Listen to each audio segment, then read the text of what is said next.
Heyo, duckies and dice fiends. Welcome back. It is the Chaotic Wholesome Talk Show, table talk show, old habits. I'm Kay. I'm one of your co-hosts, but you're not here to see me today.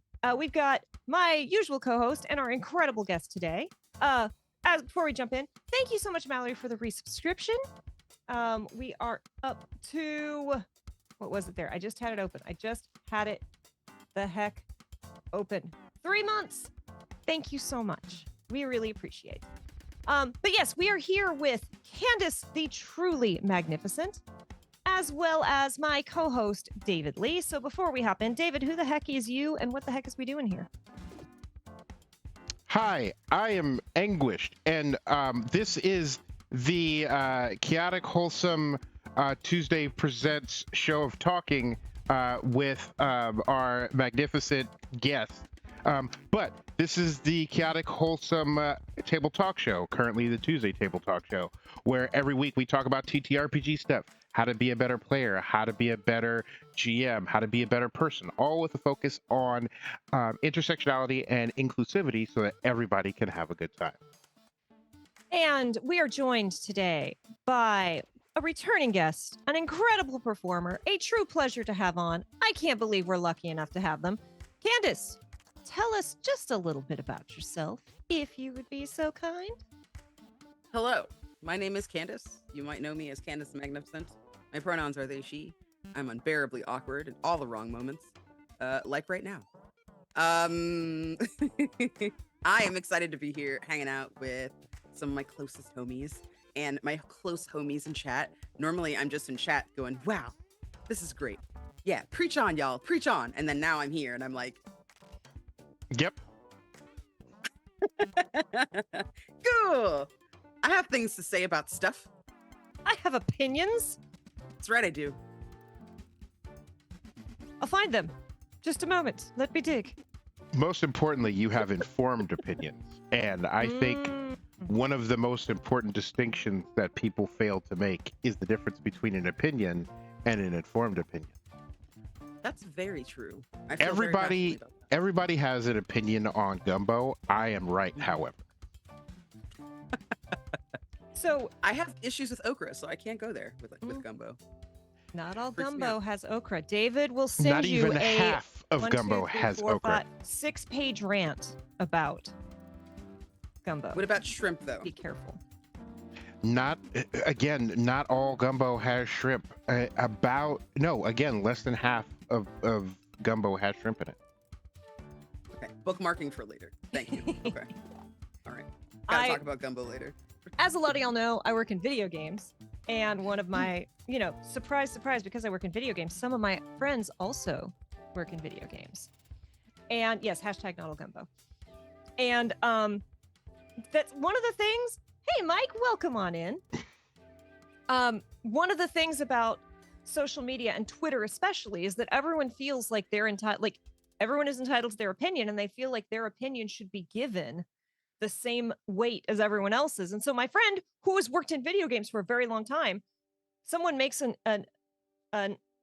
ill-informed, which I don't blame people for being ill-informed about the video game industry and how it works, because the video game industry is deliberately secretive about how it works. So if you don't know, I can't really be mad at you, but some kid makes an ill-informed statement about video games. My friend is like, that's not true. I've worked on these games and this is how it actually works. So the kid replies like, that's not fair, man. How am I supposed to compete with that? You're not a competition? Your opinion is just not as good in this particular area. Like, informed opinions are really good and important. Welcome, Zycram. I don't understand why people think that information and intellectualism is a competition.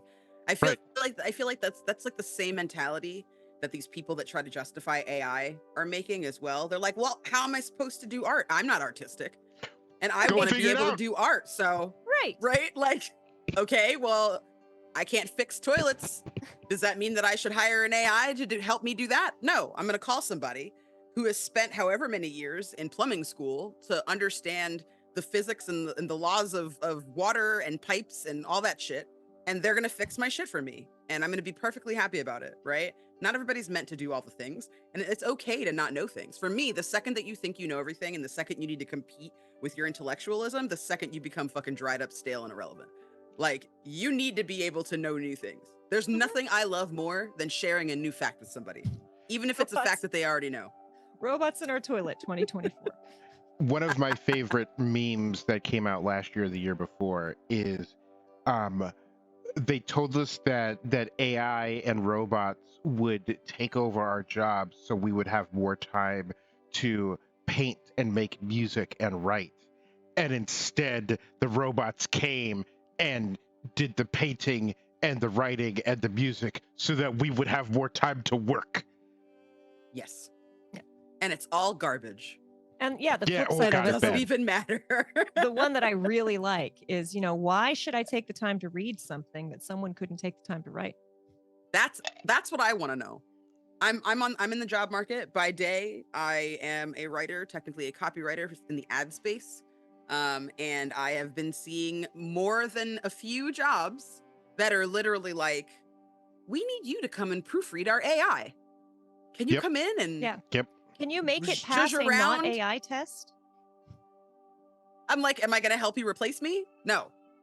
Right. No, I will not. for $50,000 a year, you say? Oh, Yeah, absolutely not. so And attractive. It's hilarious how many like literal full-on news stories I have read in the past like 4 or 5 years, because like people started using AI to like push out content before it was like part of the zeitgeist. Mm-hmm.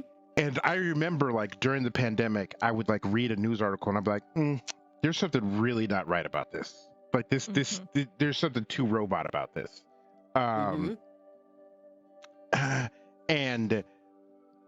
then like all the news stories came out about like we're using AI for things, and I was like, that is. And friends of mine started tinkering with AI, and they would like send me screenshots, and they're like, look at how dumb and wrong this is, and I'm like, it's dumb and wrong. But even today, like you can just like go on, like not like Reuters or places like that hire actual journalists, but you could go out on the internet and places that are news, and especially the snippets, it's like these this is AI generated. This they don't just bury the lead anymore, they miss it. Yeah. But as much as I do enjoy this rabbit hole, we're here to talk about TTRPGs, which also is a problem. A lot of content that's being put out right now, modules are AI written, and those are but we want to talk about some human-made stuff. Candace, I found it hilarious that you and I both started a Girl by Moonlight game with the word Bloom in the title, and it was not the same game. You're in Chrono Bloom, right? Yes. So what's funny is that Chrono something, I remember looking this up because we were trying to see if Bloom Blight was already taken as a name. And there's a game called Chrono Cards, Bloom Blight. So there's an actual game out there that combines both of our titles into one soup.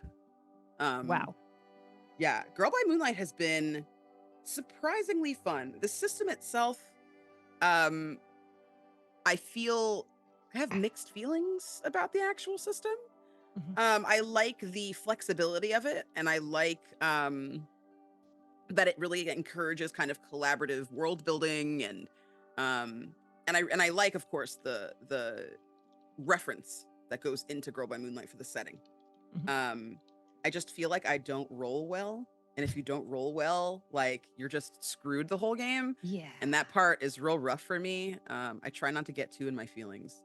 We're telling a story about the loss. Our Girl by Moonlight group, we are called Bloom, Team Bloom. And all of us have names based on poisonous flowers. So I am Belladonna. And each of us have a playbook that goes into, who we are. So I'm the Harmony. So I kind of dug into my Steven Universe vibes and made a giant woman, technically. Belladonna is actually two people.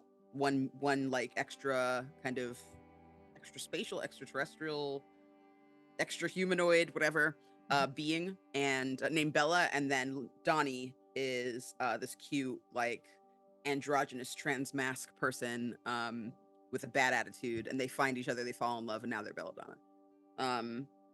And like I just roll like absolute garbage. If you're listening to the series, don't expect me to ever roll anything even coming close to a success, because I won't.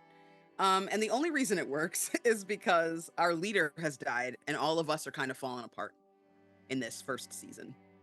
So when I fail, I can easily just be like, well, you know, a moment hit me, or it reminded me of this one time, or like excuses can be made so it's still narratively good. We just had a holiday special that was GM'd by Black Girl Mage, where our GM actually took over for the character who lost, our leader. She played her playbook. And it's cute. It's like a little body swap episode where we each take someone else's playbook. We don't have like our powers. So it's really cute. But it's been a lot of fun to make.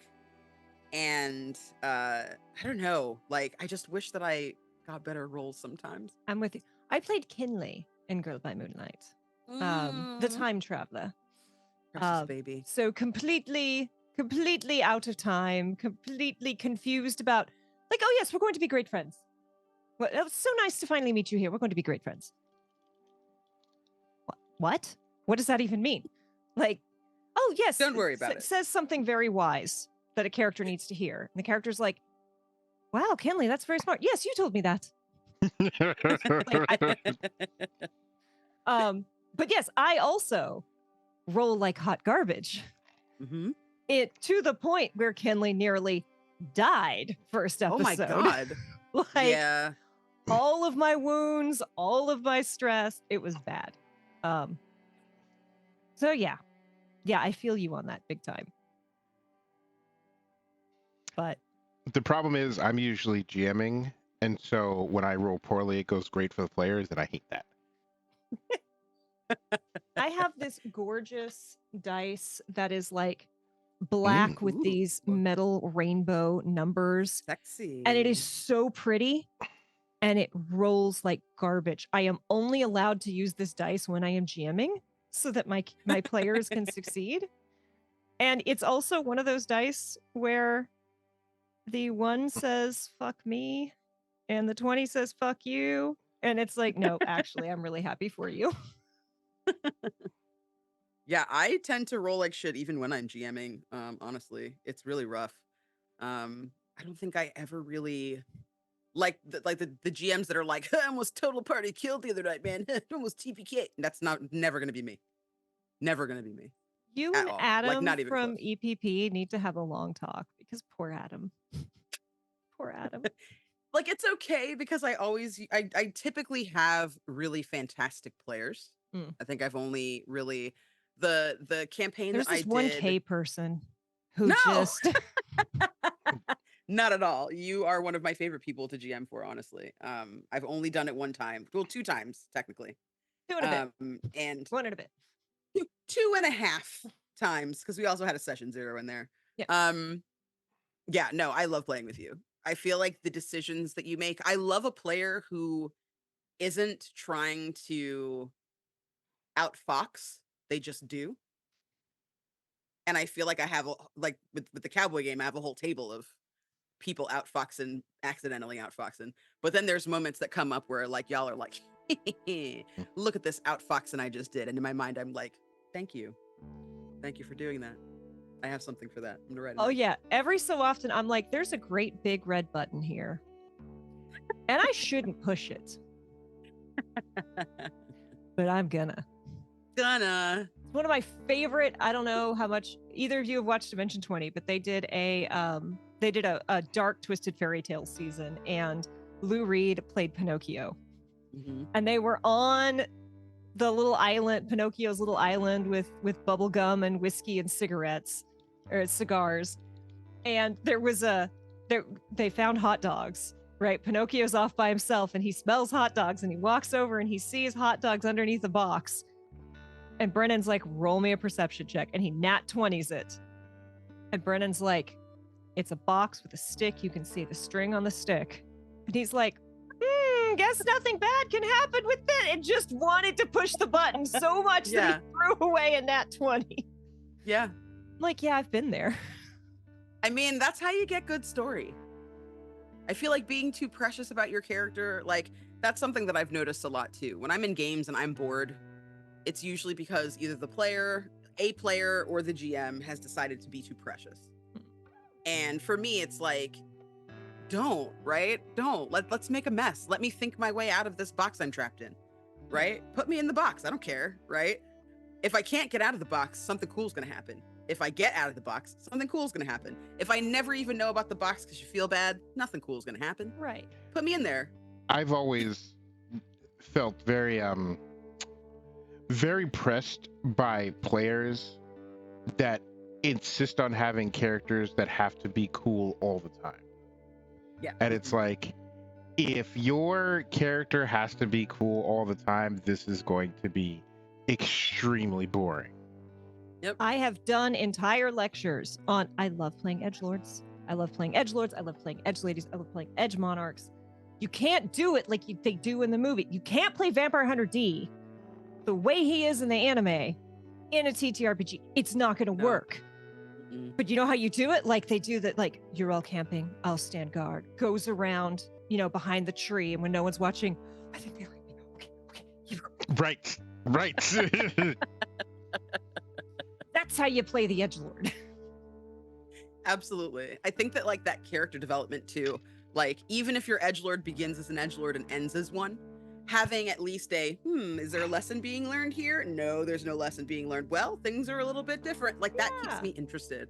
That keeps me invested, And I think that character growth, honestly, is people compliment my character making skills a lot. And I'm like, the secret is character development.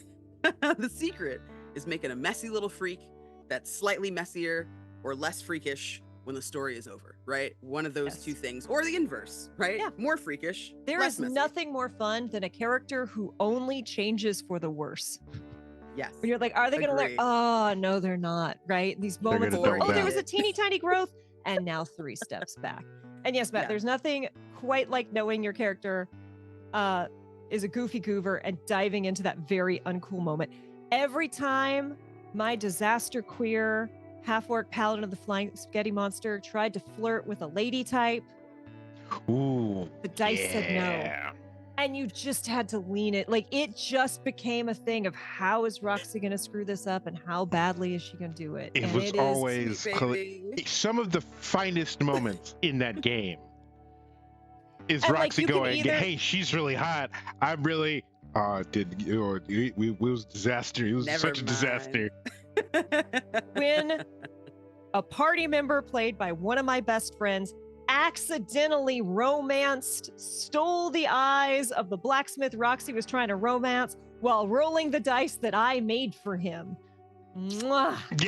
Yeah, it was so perfect. It was so perfect. And like cool characters where like I love like arrogant characters who think they're cool and then the dice just keep shitting on them.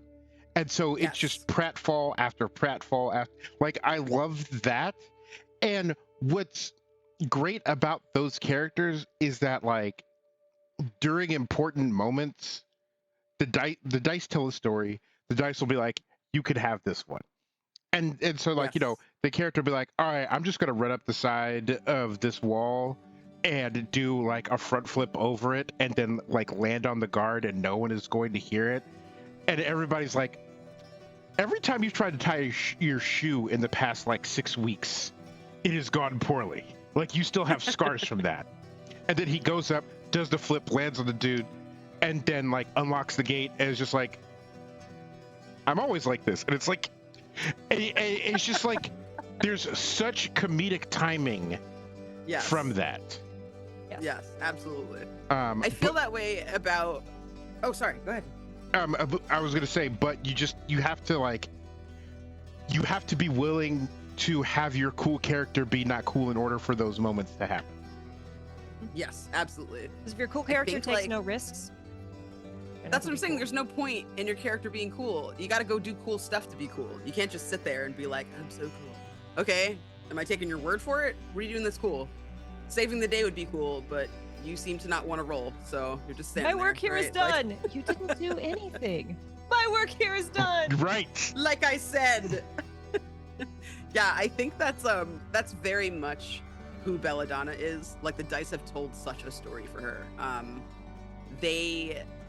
So like the mechanic for the harmony when you eclipse is that you fall apart, right? And that can mean whatever you want. Like, some eclipses for a harmony might be like you lose your mind, or you have a fracture in your brain, or something like that. If your like harmoniness is like two sides of a hole inside your head. But for my character, she literally becomes two people. So I got to do two voices, and I have so the way that Belladonna looks is also kind of a composite of Donnie and Bella. So Bella has very like white, kind of translucent skin, big blue eyes, black features, and this shock of like white kinky hair that's like really long and flowy. And then Donnie has like a short like mohawk that's like a buzz cut kind of, and like tattoos all over, dark skin, beautiful dark eyes.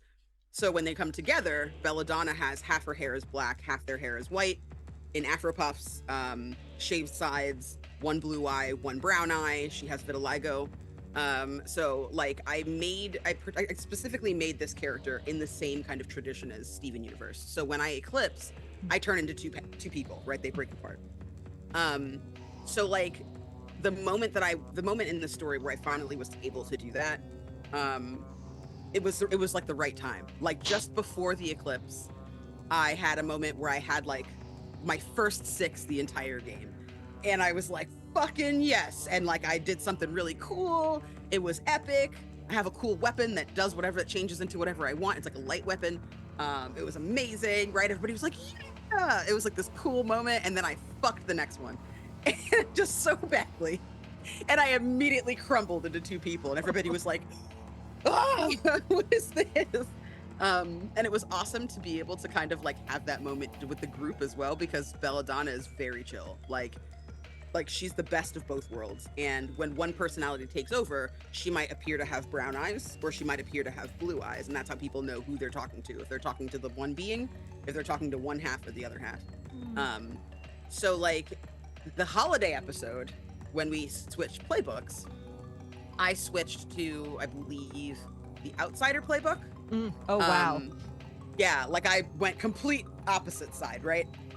When I tell you I have never rolled better in my entire life, like if you listen to that episode, like Belladonna leans into the Donnie-ness of it all, because Bella's like freaked out by the situation that's happening, and she kind of retreats inside and is just more of a voice in the back of Belladonna's mind instead of being more of an active participant. And Donnie has a real fucking terrible attitude. So she's just tooling around the city on her longboard and like throwing snowballs in people's faces and just cutting up, doing like sled racing on the back of the board, like down a giant hill, like really just a mess. And it was awesome to be able to play such a mess, knowing that I could eventually go back to the safety of who I usually am. Yeah. So like, I love when the dice tell a story. I am very passionate about moments like that. Especially when I'm playing a character that is very vulnerable. Lots of that in my Witches game. Adam's in the chat.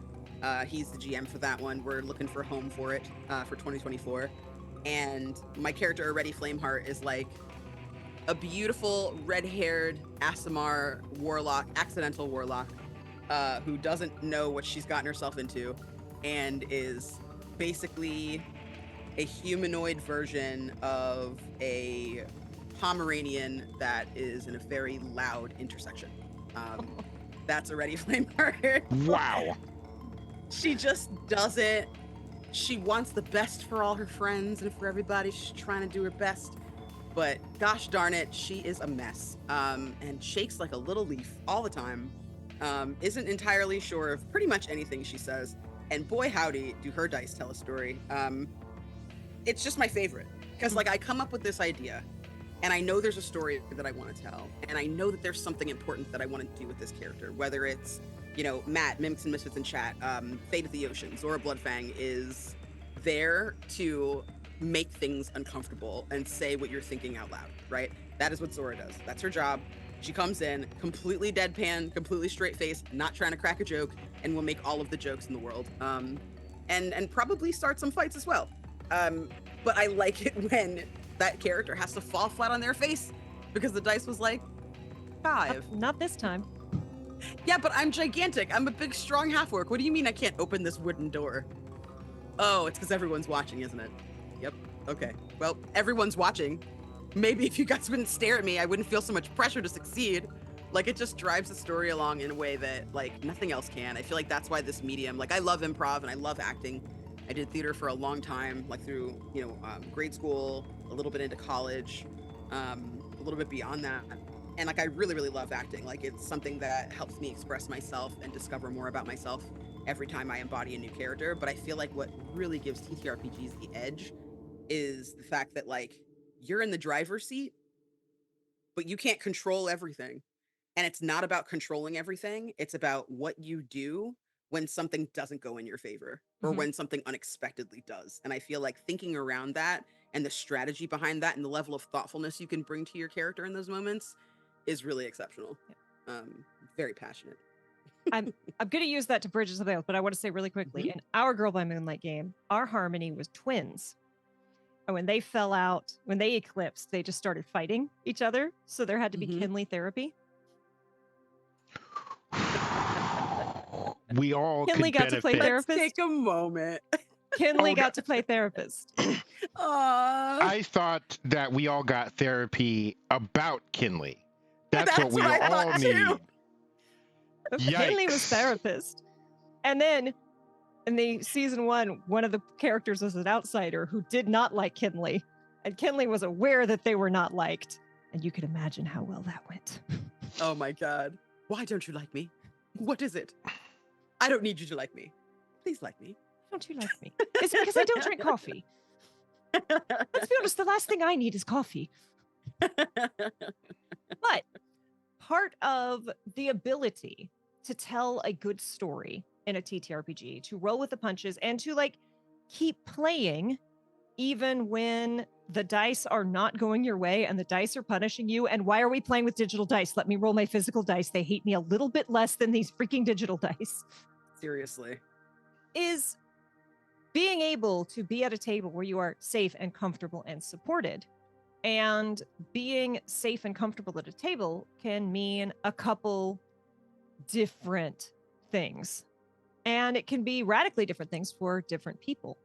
So, Candace, I wanted to chat a little bit about, we didn't want to do the typical, like, hey, guess what? Yesterday was Martin Luther King Day, so let's talk about the Black experience. Instead, I said, nah. Let's let me be the minority, and let's have 2 incredible, powerful Black people in this space come and talk about their experience in this space and what we as allies can do to just be a little bit more conscious and a little bit more helpful and learn to conduct ourselves better. Because sometimes someone can say a thing thinking they're helping or thinking they're putting out the right vibe, and they're not. Yes, that happens more than I would like to admit. To me, not with me, unfortunately. I tend to think about what I'm going to say because so many people have said ridiculous things to me. So I take a little longer, I think, sometimes to just process before I open my face. Yeah, like so I feel like in the last 5 to 6 years, maybe longer, let's say since 2016, there has been an uptick in non-melanated people trying to use the words of Martin Luther King to justify continuing to be awful. By arguing that they're not being awful, they're just, it's just the world. And you're the problem if you see racism everywhere. It's not that you're pointing out the reality because that doesn't exist. Even if that's your experience, you're the issue because you're seeing problems where none We've had a exist, Black kind of thing. president. Racism is over. We are post-racial, everyone. I don't know if you know. And then I get to their table or to a table with someone who has done a cursory amount of work, right? For me, there are some texts that I feel like are kind of the ground floor for activism and for just being aware of yourself and your place in this world.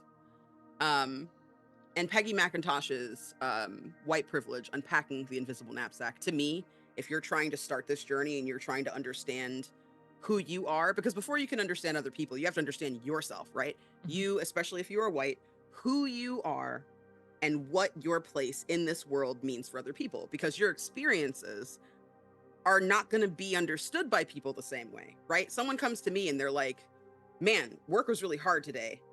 For the first time in 6 years of working there, I felt unheard and unseen. And I was really disappointed by that. If you want to talk to me about that, I can listen. But if you would like me to hold you and to tell you everything's going to be okay, and that this is probably just a once in a while thing that you have to deal with, and I'm so sorry that happened to you, it's going to be a struggle for me, because that's just how every day is for me in most jobs, right?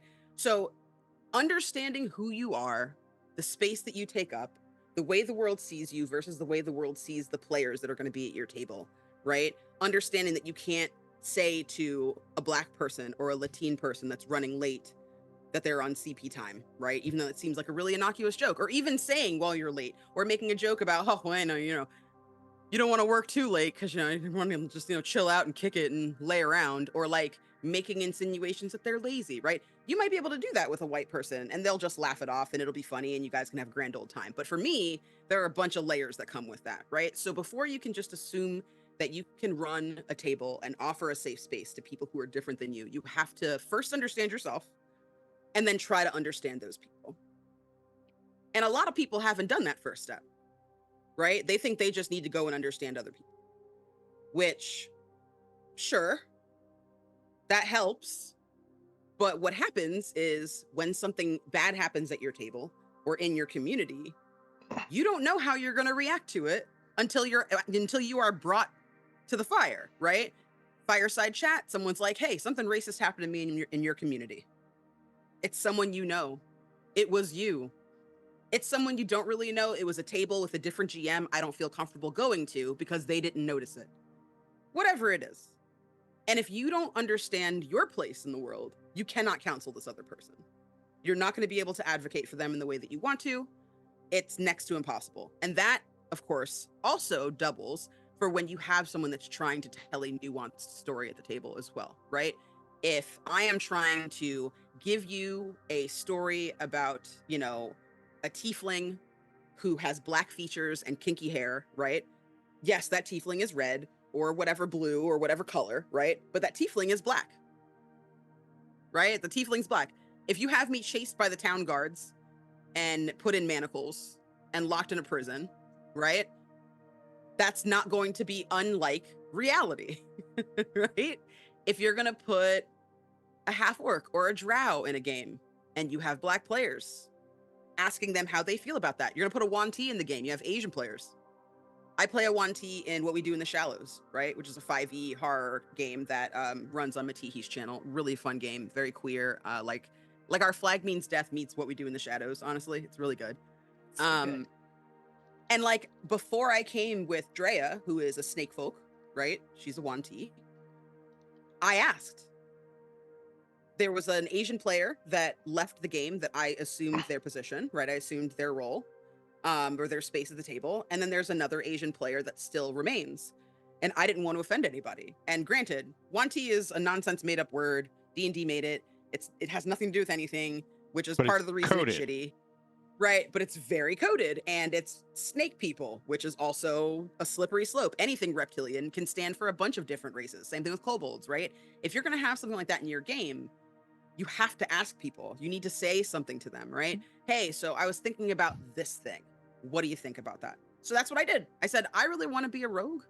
I want her to be a sea snake because I was thinking about nautical themes. I think it'd be really cool if she could change her lower half at will so she can walk around on land. Like, I think that's a cool idea. Piper was like, I think that's a great idea. Let me bring it to the crew.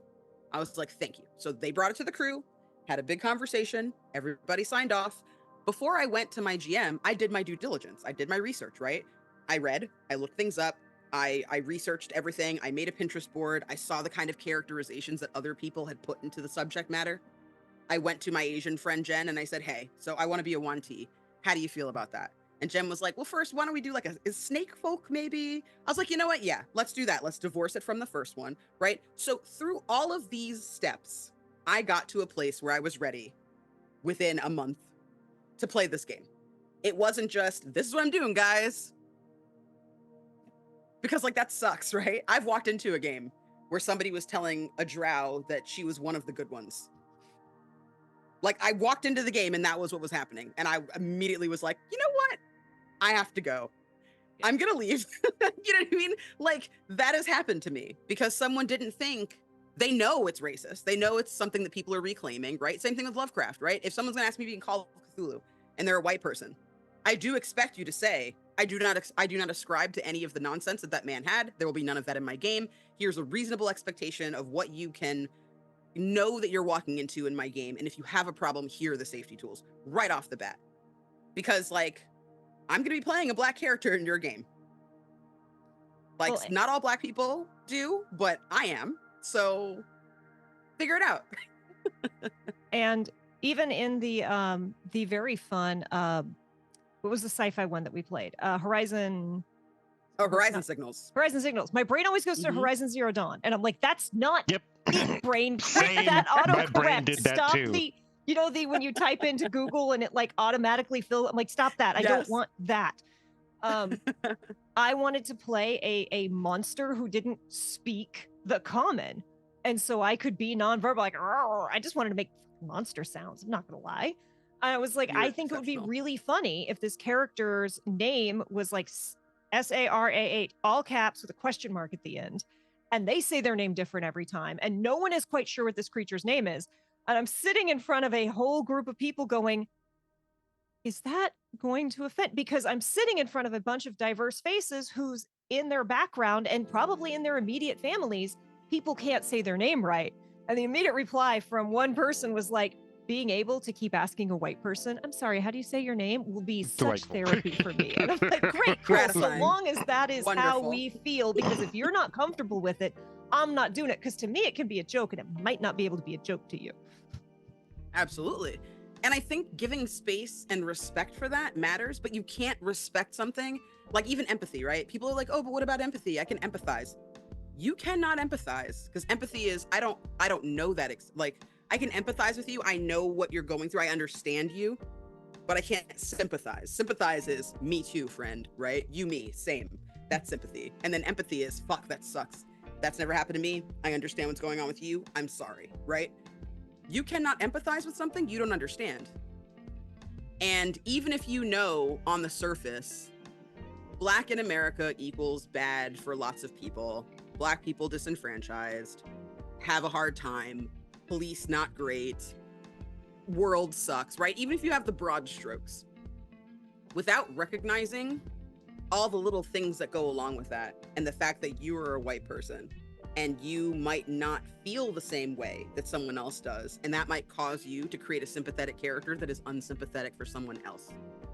Even that matters. So I feel like there's a lot of nuance that goes into TTRPGs. And like, you see it all the time, right? You see these grognards like, who needs safety tools? Like, you know what I mean? Like, oh, it doesn't matter. And like, I recognize that. My home game is run by Carl Kiesler. He actually is the person who got me into TTRPG. Meeting him changed my life, overwhelmingly so. And he never used formal safety tools. We started playing 7 years ago at this point, 8 years ago at this point. And it just never came up, right? Is that to say that we had none? No, because Carl is really easy to talk to. And if there's something happening in a scene that's fucked up and you go, hey, this is freaking me out a little bit. Or if he looks at your face and sees a wince or sees confusion, he'll stop the game and ask, are you okay? Is this not good? Before a scene comes up. I was playing a busty cheerleader that was empty-brained, right? Just a real cute bimbo. Who just didn't know a goddamn thing and loved to party hard. And before someone would approach me to check me out, he'd be like, you kind of see someone lingering. the look on their face, not going to make you roll for it, appears to be romantically or, physically interested in you. Like, I didn't have to roll any kind of check, right? Just, there's a person, they're standing there, they're looking at you in a sexual way. Okay, cool. I turn around and I lean over to pick something up and I give a nice full view with my Daisy Dukes. Then I set the tone, right? Then it's on me. Or I can say, I grab my jacket and put it around my waist.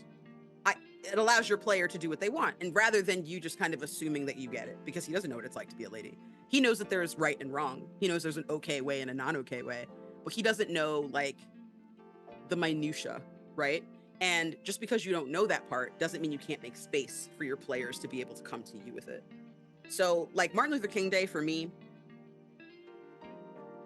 it's always been a day where I meditate on the state of things. I think about my ancestors. I think about where we came from, where we are now.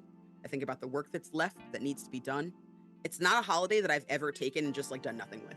My mom from a very young age was like, you're going to do a book report about a Black person of your choice. And I would work and I would have homeschool on the day instead of regular school. And it was fun. I love to read, so I'm a dork. I was good with extra homework, extra credit with my mother. But like, I think a lot of people take it off and they don't think about why they're getting it off. They don't think about how much that man sacrificed outside of just his life. He was not a perfect person. But like a lot of people quote MLK without recognizing that toward the end of his life, especially, he had started to scooch on over from the center into radicalism, right? Not all the way, not like Malcolm X radical, but those two men started to drift closer and closer and closer to similar ideologies. Because after a certain point in time, you can't just shut the fuck up anymore. And I feel like that's something that I've seen actively in this space. I've had to leave multiple spaces because of bad experiences. 2 have been profound. The first one was very quiet. I didn't want to make waves. The second one, I was like, everyone needs to know because this can't happen to someone else, right? Every time it happens to me, the fewer fucks I have about how I look and what it's going to mean to me versus how it's going to help somebody else. Because I know if it's happening to me and I'm this tolerant and I'm this understanding and I'm this open and I have no problem talking about these things, what is it like for the quiet Black person? This is their second game. Right. They're either just going to leave and never return, or they're going to stay and think that this is okay. And neither of those are good.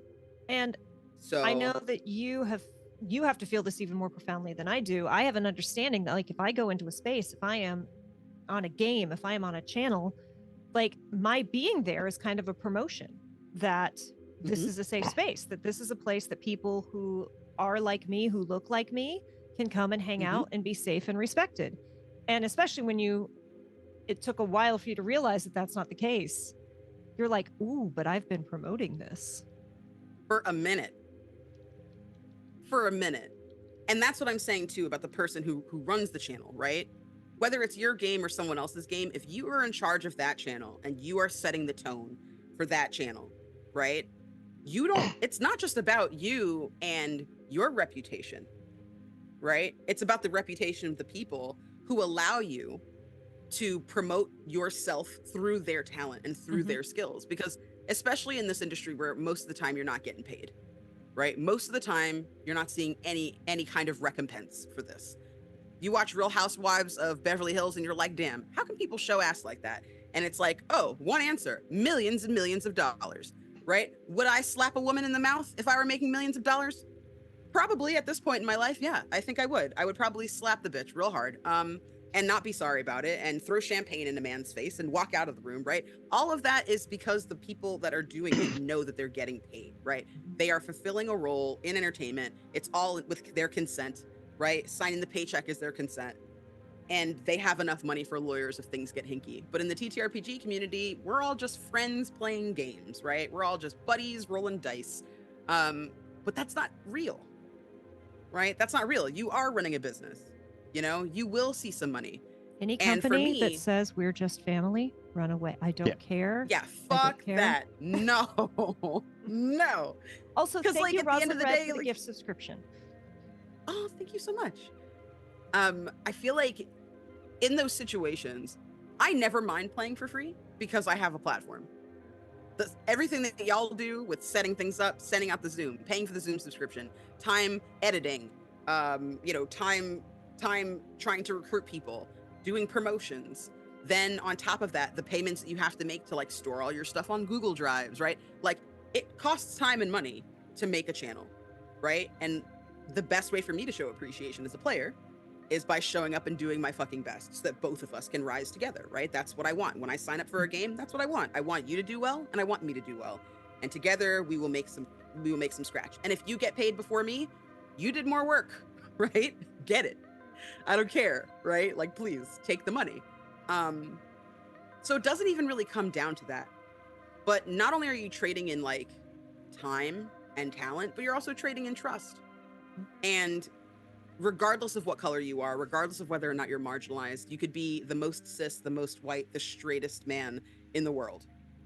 You're still being vulnerable at the table when you tell a story. Mm-hmm. If you're putting even an ounce of who you are into your character, you're being vulnerable at the table. And there's absolutely a right and a wrong way that somebody can identify with you. I had a player one time, he's a man, cis, his partner was playing with us, right? His girlfriend was playing with us. And he had a dad character. He was playing a kid, like a teenager, and his dad had a drinking problem. We never had a conversation about how much of him was in this game. I didn't have to, because getting away from his dad and skirting the rules of the house was all he wanted to do. And I feel like there's a lot that you can tell about your players if you watch them and you see the patterns that they make with their characters and the choices that they make with their characters, especially ones that you don't see coming. It tells you a lot about who they are and how they view their role. And there was a day when I was like, you know what? Everybody forgot to call their parents.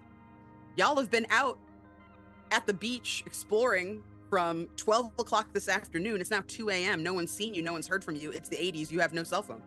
Guess what? You get back to school. All your parents are there. He was like, wait, my dad's not there. I'm like, your dad is there. And he's sober. What? Woof. Yeah. Woof. He's got bags under his eyes. He looks like he's been crying. Oh my God, seriously? Yeah. Okay, well, I guess I'm in trouble. So everybody has their scene driving home. And like, I knew whose parents would be mad and whose parents wouldn't. His dad wasn't mad. He was scared. He was worried. And for the rest of our campaign, did not drink. Started going to meetings, checked in with his son, asked about his day, right? Like, there was a change in that NPC that player really fucking needed. And I don't think he was ever going to say anything about it. But like, is that an experience I get? No, I've never had an alcoholic parent. I've never had to deal with that in my life. But I can see when someone needs something, and I can take it upon myself to do the research to know how to meet them halfway in the game and to make this game valuable because they're bringing something to it that I can appreciate, even if I can't necessarily understand it, like as a person. And so I think that there's like a focus that people miss on that sometimes, and it makes for a very awkward gaming experience when you're trying to like be naked and someone just railroads you or takes away your agency or doesn't recognize that they're not picking up what you're putting down and they're purposely now putting you in situations to force their side of the story instead of uncovering what you need. And also, I'm going to throw out too, there is a certain amount of, as a player, sometimes it is good to talk about, I have built up this character to explore blank. I am interested in, because I will specifically call out Adam here because Adam did such a great job. We were decently into my first season of the Emergency Power podcast with Soul, and Soul very much is a story of found family on multiple levels. Good, bad, everything in between, loved and lost. And I realized like decently into the campaign, I'm like, hey, I just realized a thing might happen next episode. And like, Soul's story is found family. I'm actually not interested in exploring anything to do with biological family, right? Like, and for a lot of people, their immediate thought is like, oh, well, this character should find. And I'm like, I didn't verb this before. And if you've already written a bunch of stuff and it can't be changed, that's fine. That's on me. But just so you know, this is not a thing I am hunting for. And making sure, you know, because again, a good GM is trying to pick up what you put down. And all of our experiences are colored by our own pasts. Like the decisions we make are colored by the things we understand. So be it, for me, I have very strong boundaries in a game of please don't make me pet the dog because I've had very traumatic experiences around dogs.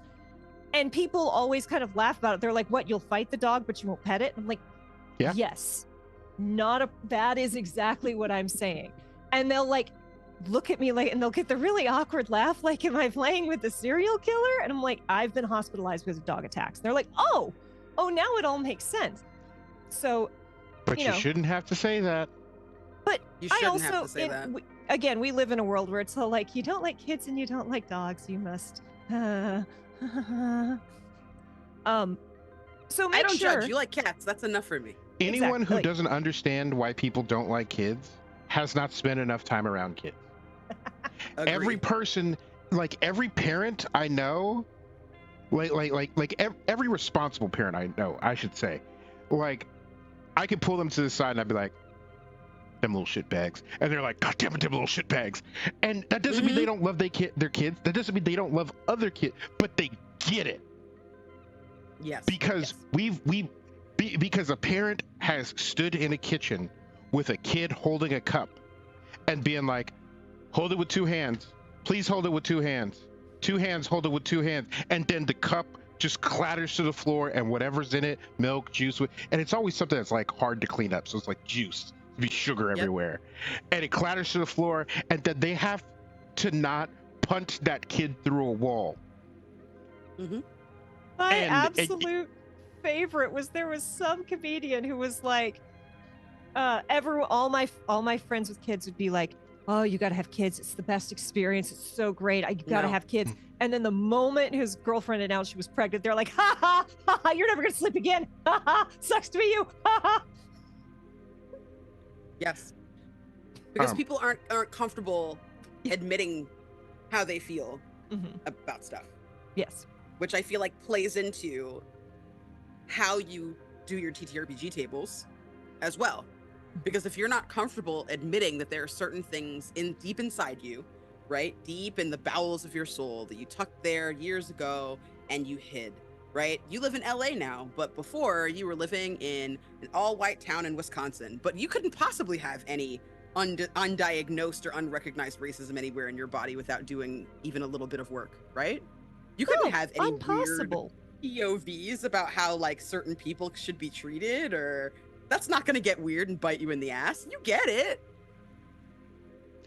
Like you got to do that work on yourself to like figure your shit out before you can be like, let me understand people. So because of Martin Luther King Day, because of Candace's comments about people misquoting King, and because of the whitewashing of the civil rights movement, there are 3 things that I want to bring up. 1, a certain contingent of media and politics want to talk about nonviolent protests. They want to instruct people on how they can express their frustration with their government and the systems in power. Everyone ignores the damage that Martin Luther King's protests, nonviolent protests, did. Because they were nonviolent in that they weren't actively hurting people, but clogging up the stores, clogging up the streets, clogging up the bridges, did, in today's money, hundreds of millions of dollars of damage, of economic damage in Georgia, in Mississippi, in Alabama, in Louisiana. And the other thing that people just ignore and hand wave away is that when Martin Luther King was assassinated, 26 cities in the United States immediately caught fire and burned for between 3 days and a week.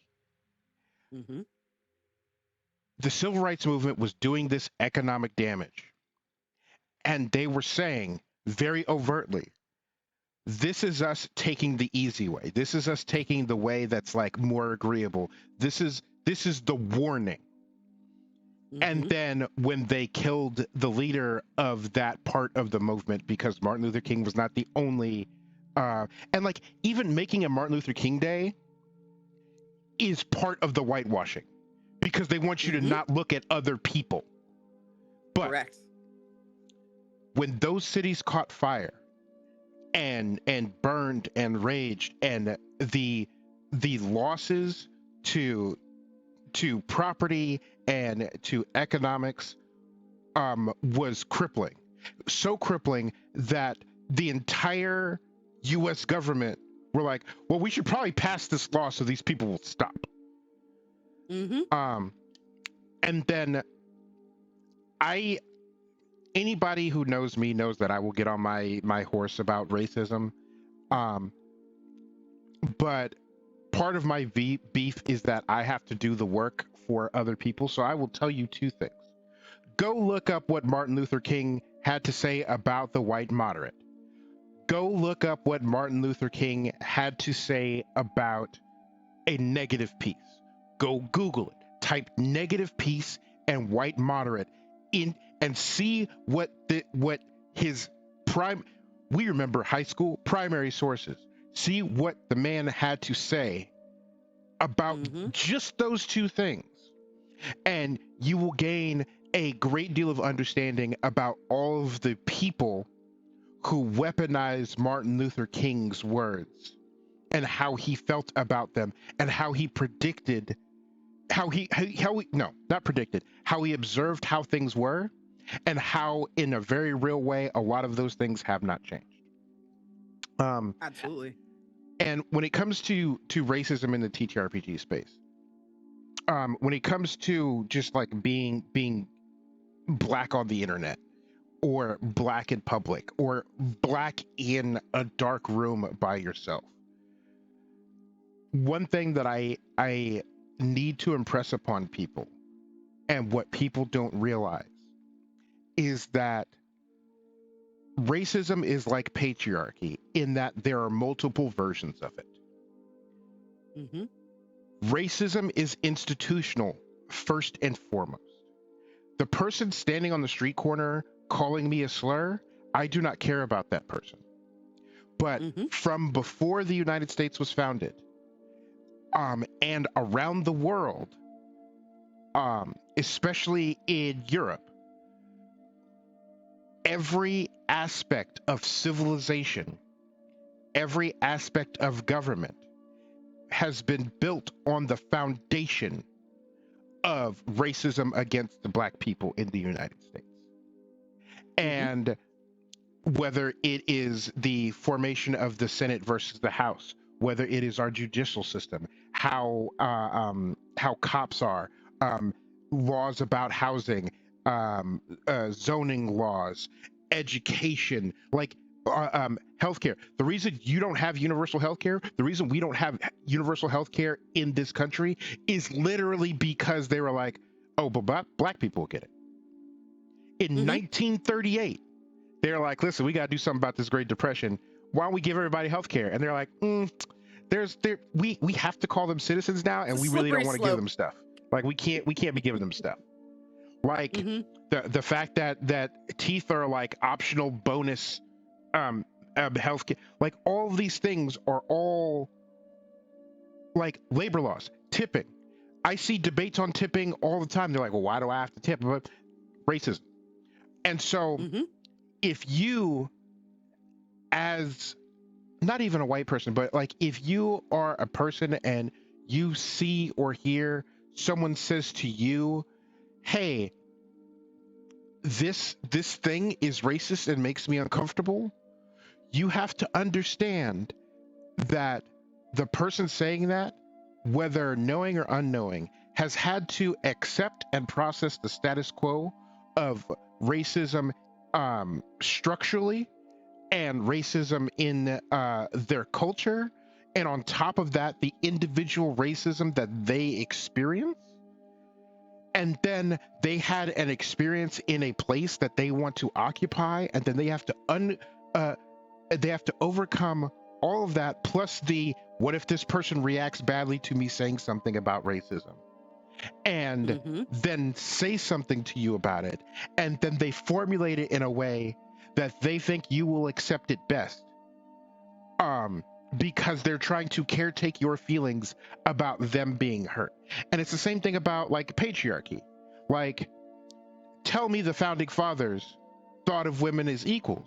Look at the rules about property ownership and voting and admission to schools and all the, like, there are just as many, if not more, stories of like the laws and cultural mores being built to be weaponized against women as they are about black people. And if you're a black woman in this country, zoinks.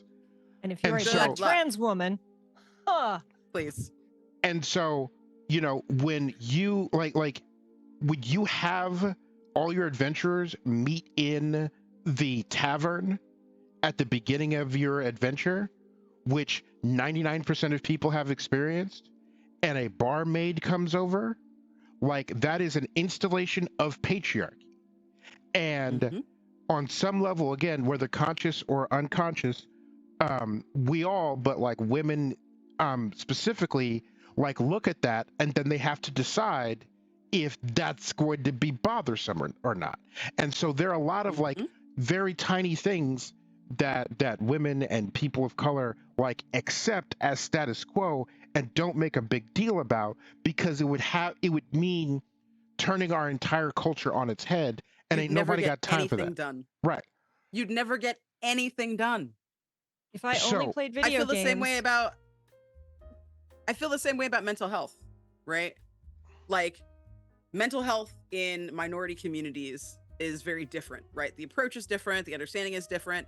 It's hard to, because therapy is like being a psychotherapist or being a counselor or being a psychologist or a psychiatrist. Any of that takes a lot of money and a lot of school, right? Which we don't have free education for the same reason we don't have universal health care. And because of that, there are fewer black therapists to choose from. So if you're going to go, you have to do that whole game where you have to figure out whether or not this person is woke enough so that when you tell them about the microaggressions you're experiencing at work, they can go, that's fucked up, and validate you. Or you're going to find somebody that's going to go, are you sure that's what it was? Which is exactly what you're going to get in HR as well, right? You're going to get, are you sure? How do you know? Are you positive? Can you tell me one more? How did it happen? What? So I feel like with mental health, it's very much the same, right? Day to day, am I a little depressed when I have a job and everything is otherwise fine? I've got a great partner. I drive a nice car. I live in a good place. I got a roof over my head. Things are good, right? I have a job that I more or less think I can keep. Why are you still upset? Why is it still a bad day? Because when I go in, people watch me all day. From the time I get there, they have something to say about whether or not I'm early and how surprising that is. If I'm on time, how good that is. If I'm late, how not surprising that is. And please don't be late again, even though you were here until 11 o'clock last night. Then you get to your desk. People want to talk to you about what you're eating, why you're eating it, what made you think that was okay to bring to work. Oh, you're so brave eating that because plus size. You're so brave to have a donut first thing in the morning. Wow. Then they're going to watch you work. They're going to take a look at what you're doing, how long it takes you to do things, whether or not you open a frame of a website that is for work. If you're on it, because it's your job to do social media, in my case, are you on Facebook because you're posting something for yourself or for the company, right? Are you actually slacking off? How long was your lunch break? I watched you walk out of here at 12:04. It's now 1:10. And that's really unacceptable. All day long. Every day. And then finally at 6 o'clock, when everybody leaves, I can do my work because nobody's talking to me and nobody's sneaking up on me and nobody's putting me into meetings with people just because they don't fucking want to go. And Candace will do it and get their work done. And then I'm there until 11. And the next day, the whole thing starts again, right? So even though things are good, they're still not good, right? But if I complained about that every day, about how hard work was every day, about how I had all these roadblocks every day, right? Who's going to listen to that? Who's going to listen to that every single day, right? That's just life being black at work. So it's like, I could not agree more with that sentiment, David, because it's just like, when would we find the time to handle the actual problems, right? There are real problems that I need to handle. I can't go around talking about this all the time. That doesn't mean it doesn't affect me. It doesn't mean it's not important. It doesn't mean that when I show up to your game and I've had a day where the day of the drow, right? I had just come from my colleague who was working with me as a designer rewriting all of my copy because she didn't think that it was on brand. She's a designer. She doesn't write anything. She does not have a degree in English. She does not have a master's degree in library science. She doesn't have shit, right? She's got an associate's in art. And she rewrote my copy unapologetically, and nobody yelled at her. She did not get disciplined. Everybody just wanted to know, well, why was she in a position to rewrite your copy? I don't know. Here's the original. Oh, this doesn't seem weird. Oh, that's weird. I don't know why she would do that. So I bring up all this and like, you know, it's this big like meta all-encompassing thing about the whole lived. I bring all of that up for TTRPGs to make the point of this. If that's because David, there we go. That should, oh wow, they were really big. Ooh, whoops. That was me. I pressed the chat thing in Zoom and it threw everything off. But if someone comes to you and says, this makes me uncomfortable, like man, woman, non-binary, trans, black, just for whatever reason, that discussion with you is the start of a marathon, 26.2 miles. And what you have to understand is that you are at the beginning of that race and they've already ran 100 miles. And so, if nothing else, take their concerns seriously. Don't question them about like how they're feeling, because you don't have the perspective that they do on their issue. And always listen and tell them that you're listening, and then ask how you can help, how you can fix it. That's it. And like there are lots of like both in discussions that Kay and I have had on the talk show and like behind closed doors, people have asked me, like, they're like, listen, I'm white, I'm from Montana, like what do I do? And it's like the first and most important step is let the people who are affected by the problems take the lead. The perfect example, abortion in the United States. I am not equipped to get an abortion. And for a long time, I had the perspective of, listen, I can't have an abortion. This is a medical decision I can never have. So let's let the people who these rules apply to, let them make the decisions. Listen to them. And that is correct. There's like a whole like team of gynecologists who go around talking to people in positions of power about abortion, be like, here's what you need to know, here's how you could be informed, and then they get ignored. But the mistake I made is acting like it is just for them to like you know, obviously I've always like been supportive, but I've always said I shouldn't make too much noise about this because there are other voices that need to be heard. And there's a very slippery slope between me advocating for women and people who have uteruses about abortion and then like making it about me. But the truth of especially the United States is nothing happens unless the uninterested white moderate does something about it. There's like, you look at election results every year and it's always 30% of people voted one way, 30% of people voted the other way, and 40% of people didn't vote. And the reality is it's those 40% of people that make the decisions, that make things happen. And so like the civil rights movement doesn't happen until that 40% is made uncomfortable. Like, women's suffrage doesn't happen unless that 40% are made uncomfortable and like get on board. So recognize when you are a part of that 40% and get on board on a personal level, on a political level. Like, the smallest scale is, I want to help, I want to listen. Don't exhaust yourself doing this, but tell me how I can be better at being on board. And I'm gonna real quick from live space. Nicktude says that they love your eye makeup, Candace, and that they are an indigenous person and feel everything you said with their entire self. Oh, thank you so much. I hope you're having a wonderful day. Hey, Leslie, welcome on in. Also, like, if fellow white people, if someone comes to you and says something made me uncomfortable, and look, this can be about race, it can be about sexism, it can be about any kind of phobia, it can be about whatever, right?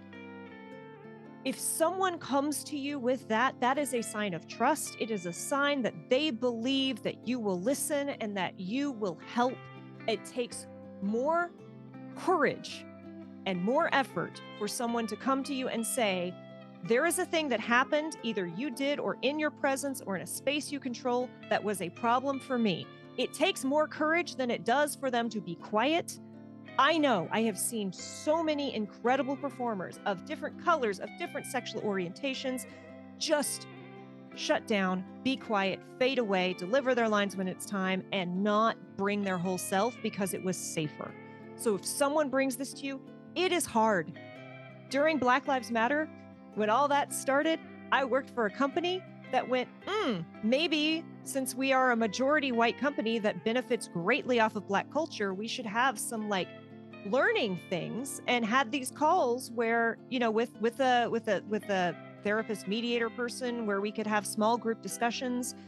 And this must have been 50-plus-year-old white dude, white haired, nicely dressed, collared shirt, tie, you know, all that. He's like, I have learned over the past few weeks that I'm a person of privilege, that I come from a place of privilege. And I thought I'd worked real hard my whole life, but I am figuring out.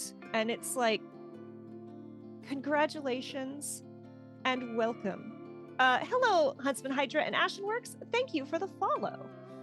I think too, to piggyback off of what you're saying, like that listening part, being open to being told that you don't know everything. Mm-hmm. I have had so many experiences in my life where a well-meaning white person is like, but I've done the work. I'm nice to my Black friends. I've had lots of them. They never really came to me about anything. We never talked about race or anything like that. This is such a widespread issue because they can't go, oh, I didn't care, right? It didn't affect me. I was ambivalent about it. If something racist happened in front of me, I'd be like, hey, but that was the extent of it. And therefore, my friends did not feel comfortable talking to me about race, right? What you're saying, Kay, is so important. When a person of color comes to you and is like, hi, this is something that's terrible, just like what David was saying, there's a whole process behind the scenes that we have gone through before getting to you. It is not 5 seconds after something happened, I go, hey, something racist happened, unless I know you like that. There have been times where Kay is like, hey, correct me if I'm wrong. I love Kay. I have no problem telling Kay exactly what's on my mind. I still take a couple of minutes because I want to make sure that I say it in a way that isn't going to make me feel like, it's going to make my friend feel like I'm angry about it, because I'm not, right? They asked, I'm giving them information. Even if there's a friend of mine that hasn't asked, if I care enough about you, I don't want, you can't be my white friend going out there saying that shit to other Black people. And they come to me and they're like, your friend said some shit out their neck. And why did you let that happen? Right? Like, because people will hold other people of color accountable for their white people, right? That is absolutely a thing. 110%. Right? You have an all white table on a channel that I'm on a lot. You're not going to be asked why you have all white tables, but I will. Yep. People will ask me why most of the tables that I'm not at are all white. Sure. Right? So like, be open to hearing that. It's not easy to hear in your life that all the problems that you have that are really serious and really deep-seated and are horrible, right? The things you've struggled with. It is not easy to find out, oh, but you could be Black, right? To just deepen that level of how miserable your life is. Which isn't to say I'm miserable being Black. I love being Black. I love who I am. I love my culture. I love making wonderful, blazing new trails for my people. I love examining the history and where I come from, right? Like, I love who I am. I have absolutely no regrets. Wouldn't change it for the world. That doesn't mean that there aren't kind of shitty things that go along with that, right? And understanding that as a person on the opposite side of it, right? Getting that as hard as things may be for you, the world makes sure that other people have a harder time just because of how they look. That's something that's very powerful, even in just coming out of your blues yourself. I have plenty of white friends, including my nesting partner, has said, you know what? When I'm having a really bad day, thinking about how I could have not gotten the job because I'm Black really helps me calm the fuck down about what a bad day I had at the job that I know I'm not getting fired from, right? Like, it gives you a sense of perspective. You're not celebrating that you have this privilege, but you're at least aware of it. So you're not going to go to your Black friend and say things like what I said. Oh, you know, my day was so bad because this one time nobody listened to me. You're never going to say that. You're not going to make that mistake because you know better. And even if you still need to vent, you'll say to your, like, I cannot tell you how many times a white friend has come to me and been like, listen, this is bullshit. But also, can I talk to you about this problem that I'm having? Yeah, it helps me know what I'm about to get. Olympics. It helps me soften. Yeah. Right. That's what I'm saying. Yeah. It's not the struggle Olympics. It's just an awareness of who you are and where you fit in the grand scheme of things. Because along with that, well, I've done the work, also comes powerlessness, right? Thinking you've done the work and you've come so far and nothing's really changing. That leads to 40% of people not voting, right? That leads to, well, I can't change the world. Being educated about other people teaches you about abolitionists and how many of them were white because that's who we needed to be free, right? As many Black people could stand up in a room and be like, hey, can we have an Emancipation Proclamation, please? No, you need white people to come in there. Women, oh, I really want to vote. Gosh, wish I could vote. You know, I can't vote on anything, so I can't hold a vote to see if I can vote. A white dude has to be like, you know who should vote? Women. You always need a man on the inside. And there are a lot of white people out there who shut you down too. Like, they'll say, that's not your problem. What do you know about it? And that's why I always say we need men to stand up and talk about, we need more women at the tables. We need straight white men. We need you to run games and to cast tables with people who look like me and people who look like Candace and people who look like David. Because let's be honest, we all know this. If there is a table of all people of color, most white people are going to look at that and go, not for me. Yep. Just because we need tables that are diverse and that are led and brought forth by the straight white dudes who can say, look, you know, I'm the person you're used to seeing here. These are the people that I can and want to play with. We need you to do that. We cannot do these things ourselves. So thank you for being allies and thank you for being awesome. And the work never Absolutely. ends. Correct, Rex. To piggyback on that, dear white people, you are not the enemy. And correct. Like, I don't know. I have not met a Black person who's like, oh man, I want white people to feel guilty. You know what 100% of the Black people I know, what they feel, what they've told me is we want white people to help fix it. Like, you see your fellow person unjustly oppressed. Again, Black, woman, LGBTQ, trans, like there's a ton of oppression going around. And I'm glad Nikitude came in and like, hey, I'm indigenous, because we don't talk, like, every time somebody's like, oh man, Black people should just pull themselves up by the bootstraps, I'm like, y'all don't say that about the Native Americans. Y'all really don't. And guess what? Y'all shuffled them away into concentration camps before Germany ever shuffled anybody into a concentration. They got the idea from us. The concept of concentration camps came from an American. Yep. But like, you're not the enemy. Like, we don't want you to feel white guilt. We don't want you to prostrate yourselves and fling yourself on the ground and be like, we don't want you to feel personally attacked by racism. We know how that feels, and it doesn't feel good. We want you to be angry about it. We want you to be angry that it exists. And as I've said on multiple times on this channel, it's like white dudes, get in here. We are not in the business of excluding you. Like, white people, you are not excluded by black people. We are wary of you because we gotta be. Because I've got family that went to prison for talking to a white person. And that doesn't go away in a generation. Because yes, when I say I have family, we're talking about mothers and fathers and aunts and uncles. This wasn't that long ago. My dad was was out of school and out of the military when integration happened. My dad. There are color photos of Martin Luther King Jr. They just want you to see the black and white ones, so you think it's a long time ago. When disco was around, there was an entire state and an entire religion that didn't see us as people. I found out Dayton, Ohio wasn't integrated, even with the laws, until the early 80s. Yeah. The 80s. Mississippi was the last state to abolish slavery. That happened in the 90s. People don't recognize how fresh those wounds are and how hard it is to avoid them, especially because I come from a family where my mom was an orphan, right? She was in foster care her whole life. She did the best that she could to, help raise herself and her siblings. It wasn't a good situation. She is one of the strongest, most resilient people that I know, right?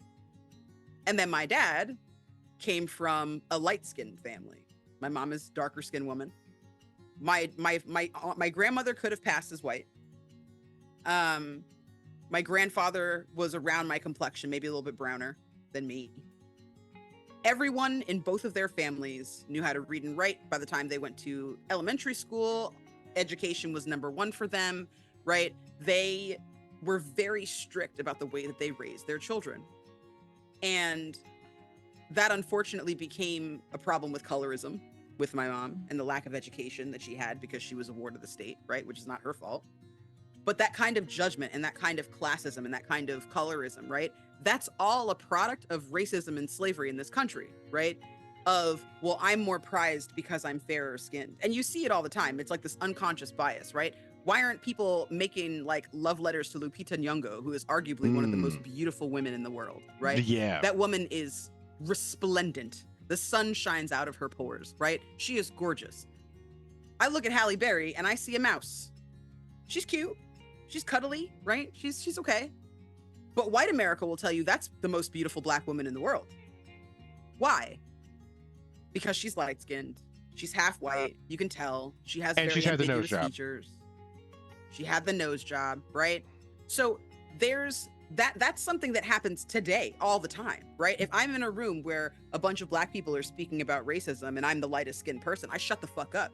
I don't have anything to say, right? Does that mean I don't experience racism? No, I absolutely do. I experience racism very differently than a dark-skinned femme, right? I experience racism very differently than an uneducated person of color, right? There's a lot of privilege that's packed into my existence, despite the fact that I'm not white. We all have privileges. It's understanding those privileges and how they color the world around you and how you view people and situations around you, the way you act and the things you are affected by. That's what matters.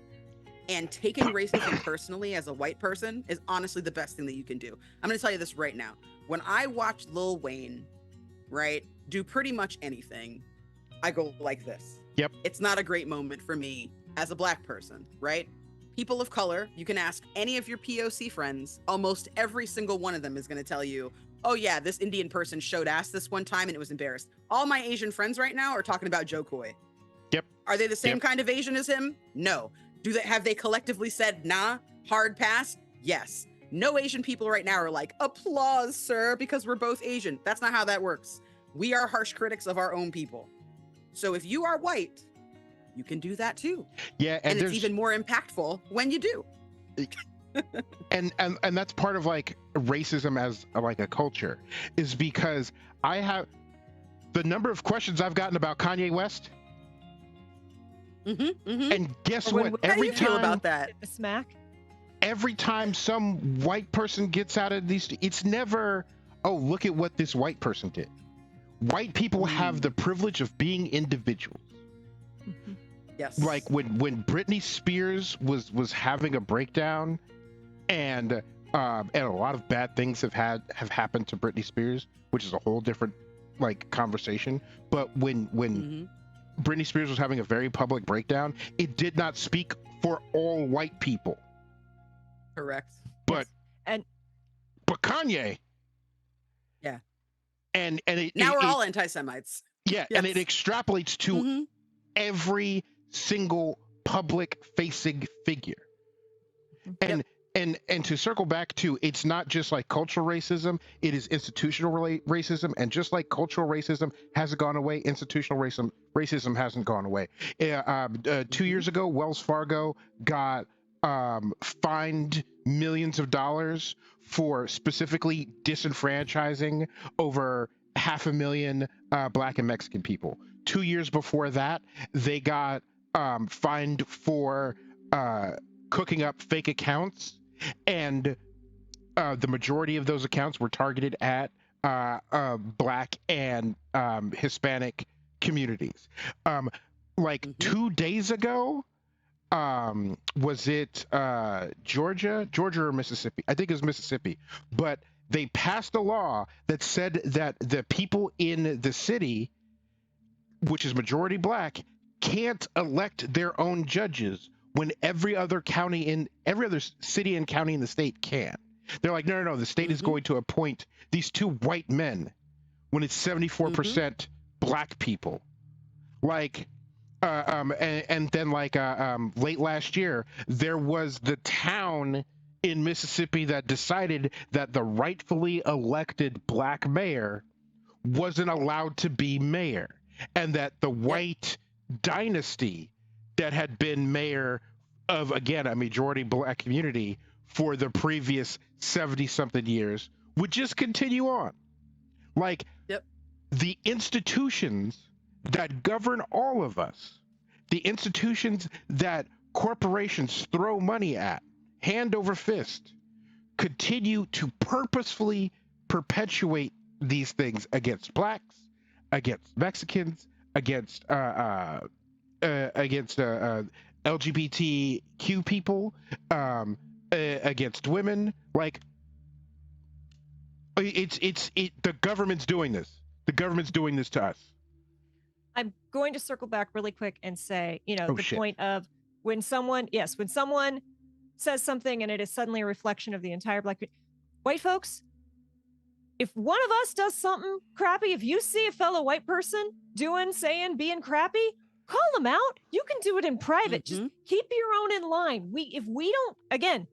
You need people on the inside.